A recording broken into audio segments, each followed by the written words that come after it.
building for Mordor is not... Wow, a lot of value for those Easterlings.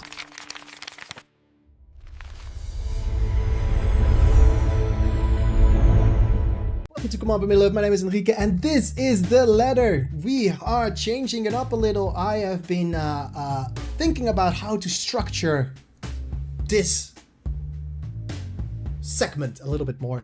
I'm gonna record everything on Saturday. Usually it's gonna be a Saturday. We'll see how it goes, maybe a different day, but all 7 games you're gonna see this week are recorded on one day. And if you look on the right side of your screen, there is the chat. So if you want to be part of the chat and want to be part of the recording of all these videos, you can join me on Enrique707, which is twitch.tv/Enrique707. There I will go through a lot of the games, probably all 7, and we'll see how it goes. But it's a bit easier for me to record everything on one day and then just post them and schedule them. And this is what we're gonna do next. So this game is gonna be MayShadow versus Charizard. It's Mordor versus Isengard. Once in a while I'll do 2 evil factions facing each other.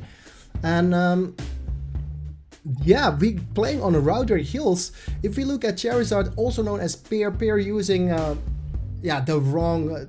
wrong account, it's been a little bit of a problem, but luckily he has his name back. And yeah, Charizard has played MayShadow a lot. There's 2 games for MayShadow, and Charizard won 4 games. They have a map history is that Charizard pretty much always loses on Rhudaur Hill. However, MayShadow wins 7 games and lost 2 games on this map. Oh my gosh, it's talking. When I talk, it's so itchy. Maybe it's my mustache. Then we look at faction win rates. We have MayShadow winning 67 games as he plays Mordor, and Charizard wins 52 of his games as Isengard. And if you look at the matchup, we have 7 wins and 7 losses for MayShadow. It's even. And Charizard wins 7 times as Isengard against this matchup. So Charizard is a little bit more favorite. However, MayShadow is a little bit higher ranked than Charizard is. And yeah, we don't really have more to talk about. Let's go into the game, see how far everybody gets, and we'll find out who is gonna be the winner, MayShadow or Charizard. And here we go. Welcome to Rhudaur Hills. And immediately, if we look at the MayShadow, the Mordor player in the ice blue color, we see a very early orc pit, and this is already an interesting opener. Before I could even say anything, this is Mordor showing off a little bit of a rush, it seems like. As we go to Isengard, he is going also a little bit of a... this is more of a normal opening.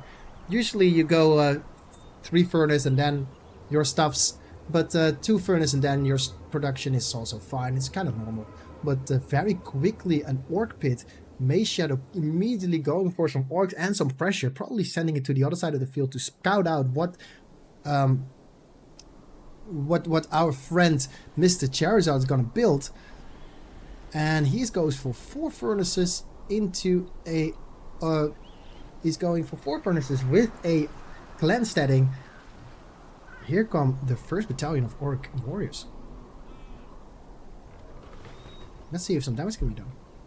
There are obviously some creeping. There is here a work pit. There is some what's it called, a cave troll layer. Cave troll layers there. There's not a lot of money to be made, but yeah, here's the attack. Orcs very early in the face of the Isengard player. MayShadow is doing some early damage to Charizard, and Charizard is probably gonna lose this furnace. No, he's defending it very decently with his Wildman. Very good by MayShadow to do some early pressure here, because if you don't, these units will be in your face. Now they're not in your face. There is a defensive bat used. However, the cool thing about these abilities is that the bats can move exactly where the eye is. And yeah, he's not getting this. The furnace is still gonna survive. And losing both his orcs is not that much of a problem. But yeah, this because MayShadow opened with an orc pit so quickly. He is low on research buildings, but a lot of units. This means that there is no attack. He cannot get harassed. And here comes the trample. Lance is trampling the unbalanced mode Hillman. And oh, The wolf pack is a good counter. I did not even spot it, but Charizard building a Warg pit, and some Wargs are going to do some harassment, and there is some Pikes trying to deal with the Warg pet. And they're not wolves, they're Wargs. Wolves can fight against Pikes. They're actually a counter against Pikes. But Wargs are not. Wargs are not a counter. Black Orcs even made. This is very interesting by MayShadow. MayShadow building a lot of resources. Skipping a lot of resource buildings just to get some attacks out. But he's losing everything to the Warg pack. Warg pack is so much more stronger and so much more efficient. And there comes the trample. There are some lands, some Easterlings. Easterlings will deal with the Warg pack. Warg pack will deal with the Lancers, and the Easterlings are there to help the Lancers, and they're running away. Lancers level 2, they can regenerate, but the Warg pack did his job. Another Wildman on the top side of the map, and he is going to lose. MayShadow is going to lose a Slaughterhouse to it. Right side of the map, we're gonna take this beautiful Signifier completely taking over top lane, and a lot of these Black Orcs are dying to what seems to be the arrows of a fortress. And because there's no hero, I feel like there's no hero. Warg pack are killing the Black Orcs. Black Orcs are very expensive, and just throwing them away like that is not very smart. Meanwhile, 350 command point limit versus the 450 for Isengard. MayShadow is really far behind. He is trampling the Wildmans and saving his buildings.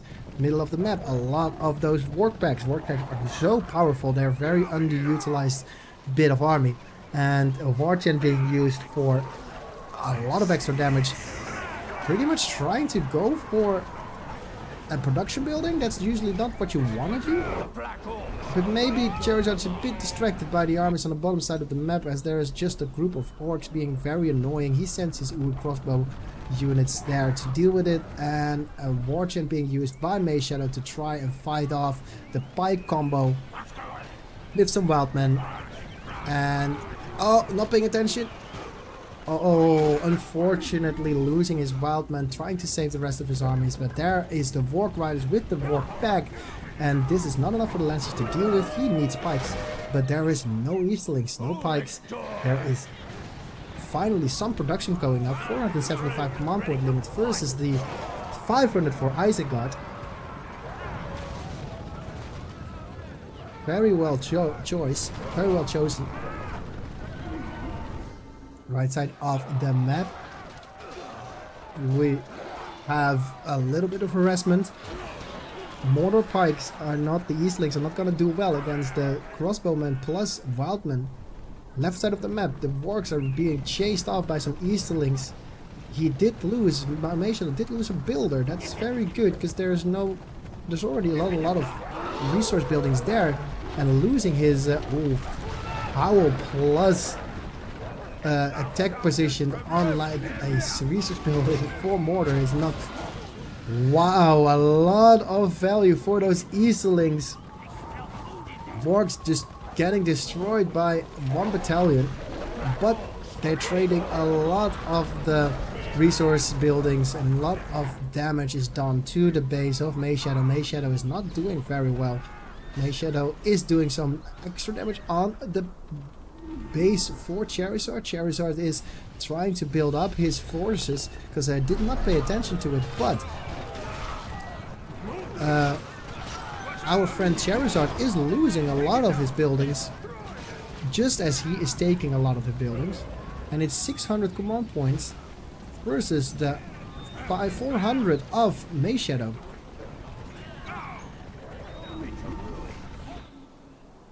Bottom of the field, the orcs are being regenerated, and a clan stelling going down, a tainted land in the face of Isengard, never good. And Lancers are gonna try and take out the Wargs probably. Or they're chasing. They might be chasing. Oh, because of the signal fire, he saw everything. He knows exactly where the buildings are, he knows exactly where the builder is. And his Lancers are going for that builder. Wargen plus of Sauron, those spells are buffing. They work as a double buff, not using his Eye of Sauron. He's probably focusing on something else. Lances are going down. He's trying to catch out the builder, but it's not working. Left side of the map, I call this bot lane. Ogre warriors are crossbowmen, or crossbowmen are only thing that is left, and they need to run away from the battalion that is on bot lane. MayShadow back in the game, 425 versus 525, and this is the first time that MayShadow has more command point limits and a better economy than Charizard.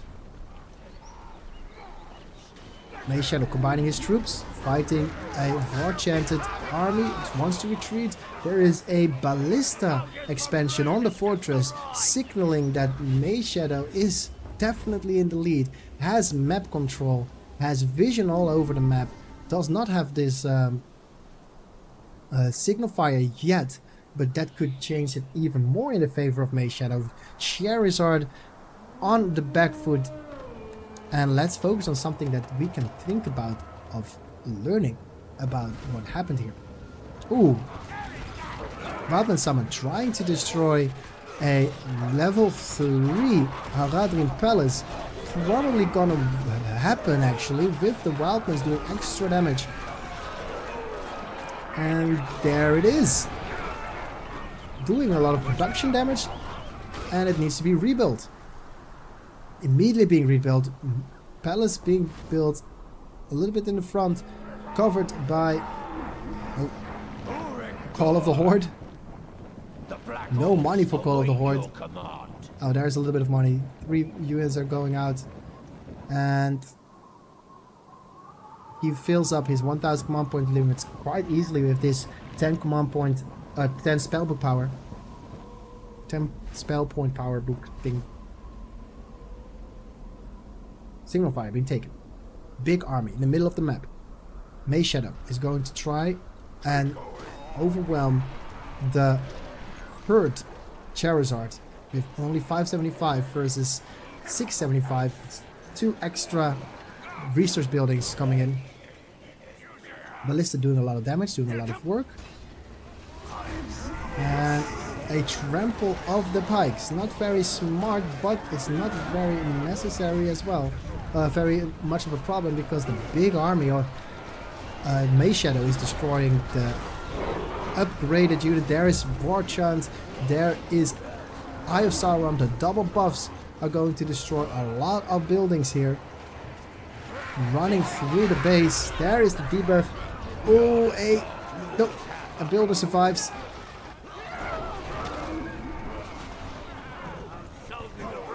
I think MayShadow does not really know what to do. He's looking for furnaces, but now his armies are surrounded and he cannot find any furnaces.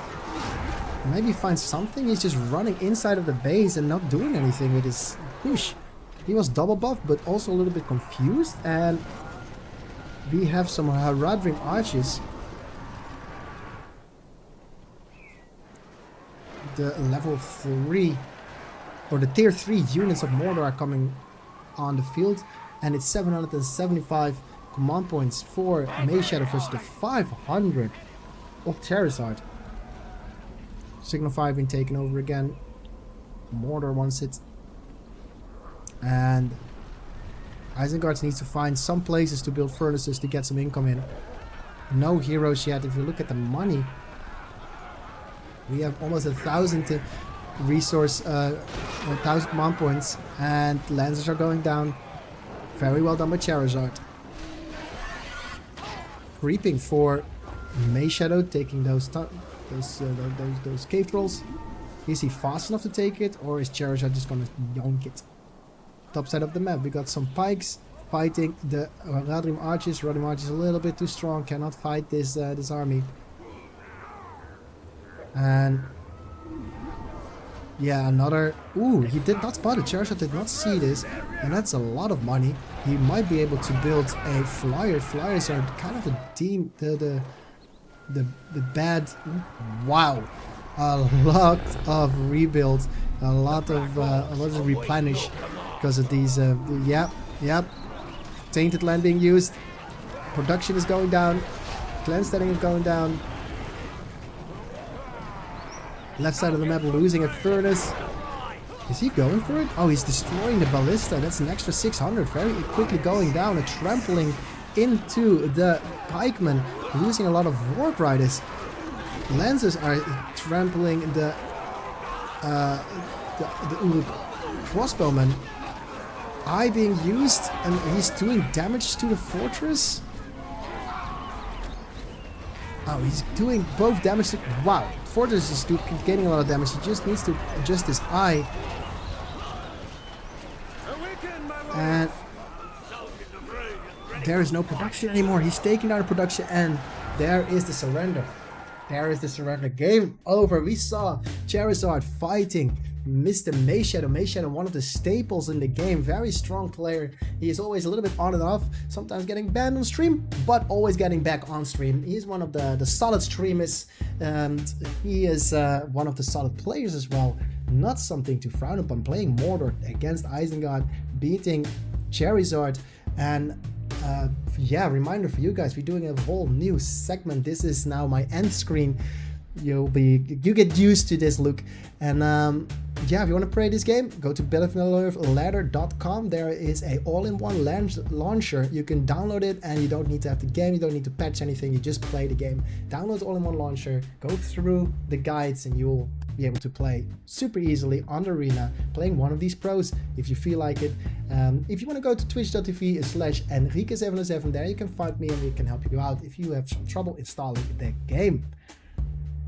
It's been Command Point Middle Earth. My name is Enrique, and I'll see you on the land.